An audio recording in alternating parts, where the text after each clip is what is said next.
जी दोस्तों, ये है जी आपकी स्क्रीन पे दोस्तों 2022 के जेठ में दोस्तों चैंपियन बैठा हुआ पट्ठा। ये देखें जी,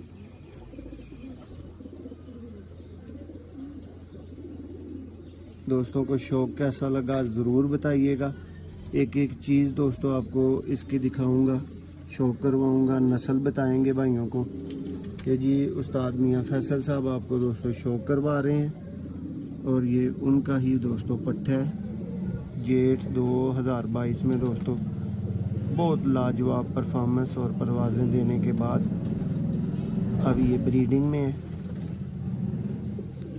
देखें टेल देखें दोस्तों, पंजा देखें,